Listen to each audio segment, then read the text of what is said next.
Hey folks, in today's video we'll be making a Mack DM600 from Tennessee Pass Models.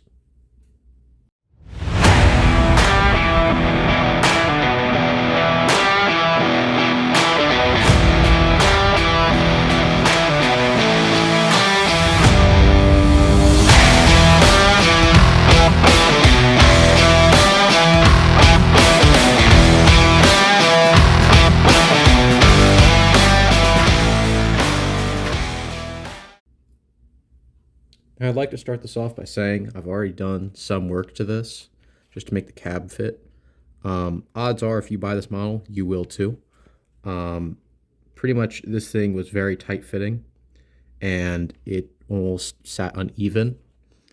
Pretty much the only thing I could say is I don't know necessarily exactly what fixed it, but I was using a metal file and a piece of 180 grit sandpaper on this lip here, this edge here, and this back part here. That seemed to do the best. But for right now, we're just going to go over the model and see exactly what all the details are. So first off, I'd like to say this is actually a model of a Mack DM690, which is newer for those few of you that care.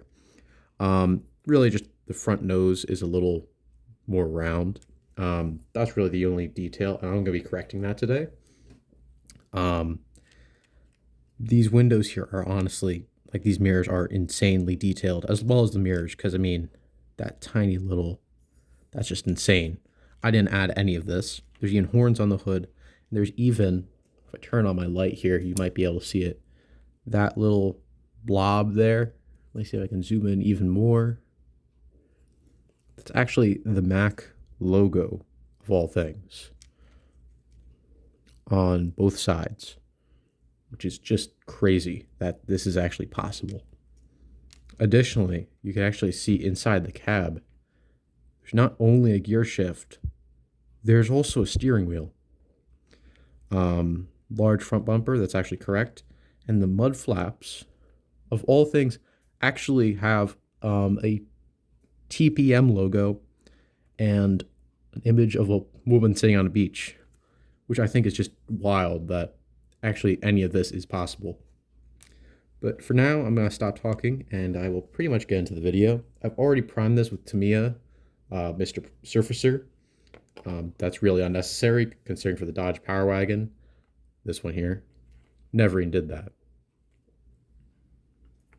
But as I said, I'm going to be backdating this to a DM600, not a 690. And pretty much I'm going to try my best and see just how this turns out. Yeah. So I'm going to start this by saying again, like, this is really specific. You obviously don't have to do this. Resin kits are wonderful because you really can just paint them and you're done. You don't have to do anything to them. The only real reason I actually am is because this truck is a little too modern for my tastes in terms of looks, as well as it really is too modern for my layout considering it's in the 60s. All right, so with a mix of cutting, scraping, and just using this metal file and a little bit of the saw, I was able to get that relatively flat. Now what I'm going to do is I'm going to take a very thin, possibly, I don't know, really thin sheet styrene like this. That stuff's like a sheet of paper pretty much. And pretty much I'm going to use that as like a plate and block that off and square it off a little. I'm going to cut it to size more or less. And then I'll do the same on the other side. And if you do this yourself, because as far as I know, there is no model for Mack DM600 in N scale. Yeah, you should probably glue this side up first because it does weaken the whole model, and then do the other side. Yeah, then I'll get into the other stuff after I do that. All right, so now that I've got this actually down to something that even I actually understand and know what to do. So you can pretty much see here, all I did was really just add a block off plate. Really nothing crazy. A lot of super glue on the other side. I pretty much use a body filler. But now I can actually tell you how to do this just in case you happen to need, just in case you happen to buy this exact model and need this exact truck for whatever reason. I wouldn't know why, but you know, if you need this exact one, okay, listen up. So first things first is you're going to need very fine X-Acto knife or blade, whatever. Same difference. Pretty much just make a straight line. There are 2 bolts. You can actually probably see them better on the camera than I can actually see them in person. I'm actually using my camera as a magnifying glass right now. So there are pretty much 2 bolts right here. You want to get the blade in between those. Make sure your first cut is straight. And pretty much just gently start sawing. I'm going to do this off camera, but at least you guys know what to do. Then I'll be right back. Okay, so obviously don't cut all the way through. Just make like a gash there. Pretty much what I'm doing is taking this. So I'm going to be honest, I'm kind of completely just making this up as I go along, and the second side turned out worse than the first. All you need to know, you need to scrape it away, make a flat side, put in a new flat plate. I talked about this for too long. I will skip this part now. But yeah, I'm just kind of redneck engineering this thing. There's no actual plan here. Here you can see why I don't like it that much. It's a little lopsided, but I decided to ignore it and just move on with my life because, you know, I'm not, look, I am modifying a truck to be a prototype. I'm not spending all day on it. It was good enough at that point, so let's move on. Now that those plates are done, I can actually get to work on some of the other smaller details around this model. Earlier models of these Macks, apparently they seem to lack these fender flares here. So I'm just afraid to kind of slice this off with an X-Acto knife. They were also had a lot sharper angles. This actually just looks like a piece of triangular sheet in pictures I've seen. So I'm going to try and do my best to mimic that. Again, probably just a file. All right, now you can actually see how it looks without the fender flare, then with the fender flare. Kind of. Let me turn on. You can just see it.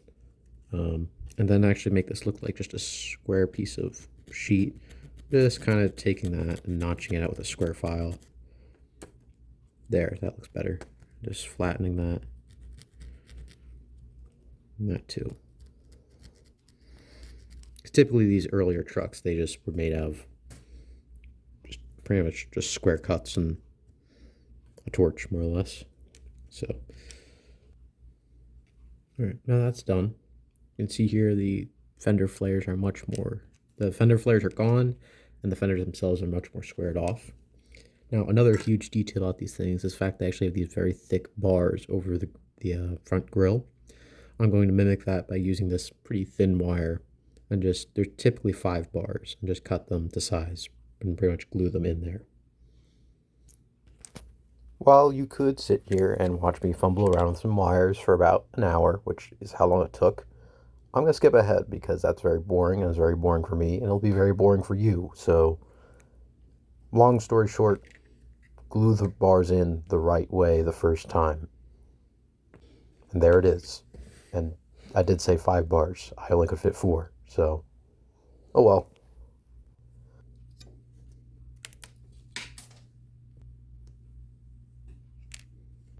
Large logging trucks like this, they typically use water-cooled brakes simply because you're going down steep downhills and all that. So you generally have a large water tank in the back of the truck, as shown in this photo. I just use a piece of sprue, which I filed to, again, the right shape. Whatever seems about right to you, whatever's closest to the picture, that's good enough. I don't admit to being I admit to being a very detailed modeler. I don't admit to being a very precise one. So I think this will be good enough, and it incorporates enough features and details that I'm happy enough to call a logging truck. The next major component of a logging truck that kind of sets them apart from a regular old semi is the fact they always have a huge, this is called a headache rack. It prevents you from getting a headache, because if the load shifts, it won't punch through the cab, it'll hit the headache rack instead. This was actually not as hard as I thought it was to make. Just kind of cut out strips of styrene, which I highly recommend buying the strips. Don't make them yourself. You'll save so much time. And pretty much just lay them out, lay them on their side, and use minimal amounts of super glue. Pretty much just make a square frame and just make sure everything lines up. Now this took time, obviously, yeah, but as long as you do it slowly, it should look right. Yeah, definitely use tweezers as well. Throughout any build, I like to dry test pretty much how things fit, how they're going to look. Pretty much, I was just messing around with this and seeing where the water tank would fit and how the actual headache rack and all that and everything else would fit. I think it fits all right. I feel like it's a little cramped, but I think I'll be happy with this. Now here I actually try to make the headlights pretty much just using a blob of canopy glue, and I didn't mean to pour it out all over my workbench, but you know, it's water soluble, so it'll come off. But yeah, just leave a blob there, it should dry in the correct shape. I don't think these are as detailed as they could be, but I wasn't willing to spend more time on them.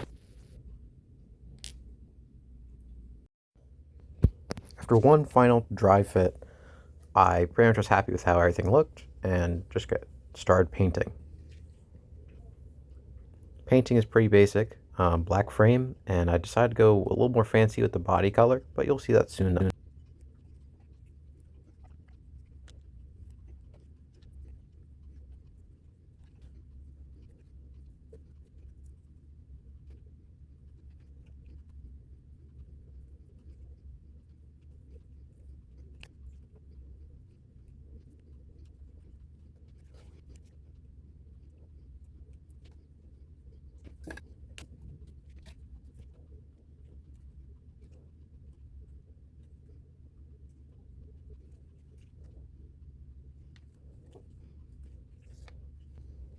I'll always recommend, especially in end scale, that you keep the paint schemes basic.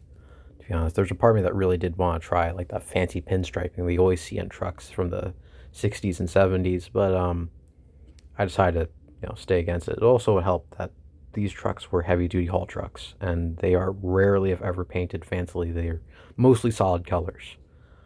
I stuck with a basic orange and black scheme, and I actually didn't really use any masking tape on this. I kind of wish I did.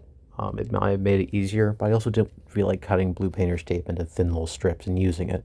So this is actually all done by eye, and I think the final result is actually pretty good.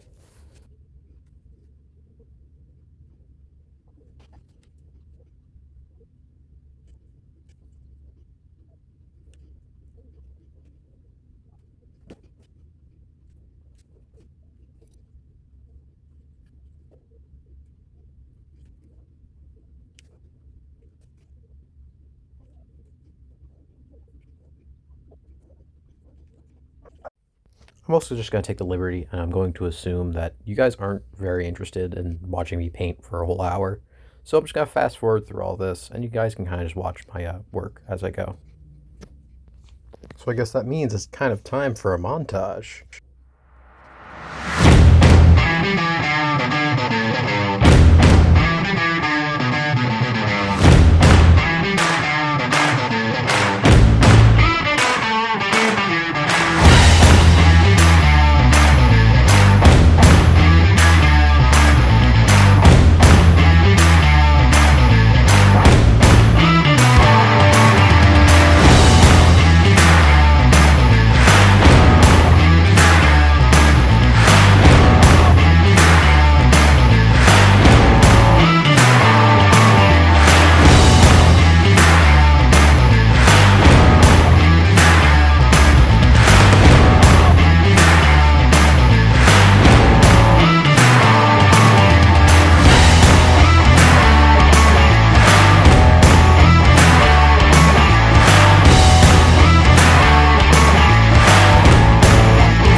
Well, now that that's done, we can finally get to the final assembly parts.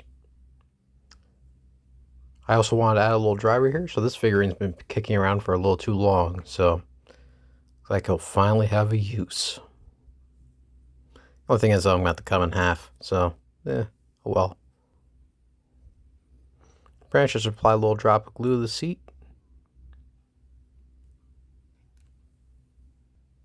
And then cut them in half. Just that simple.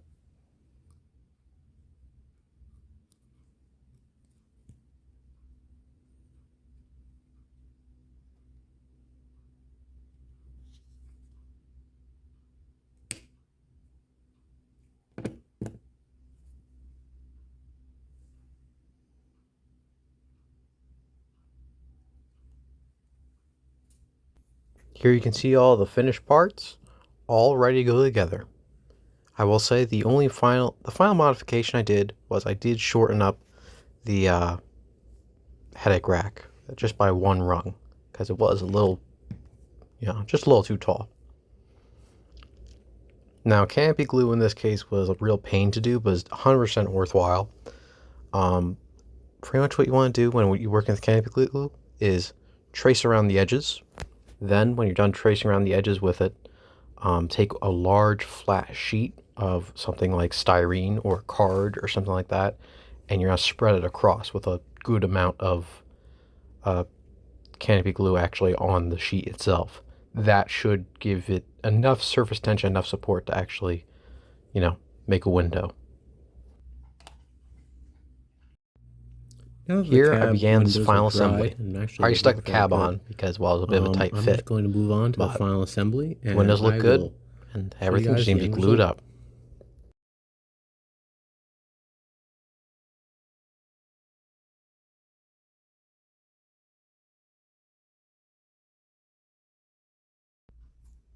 Overall, the truck turned out pretty good. I did shorten up the headache rack, as I said before, and the truck itself turned out to be, just to give you an idea of scale, a little, just about 1 3/4 inches long. Now, this has been a really good model made by Tennessee Pass Models off of eBay, and it is certainly a model I would buy or recommend to anyone. Hope you enjoyed this video. Thank you very much for watching.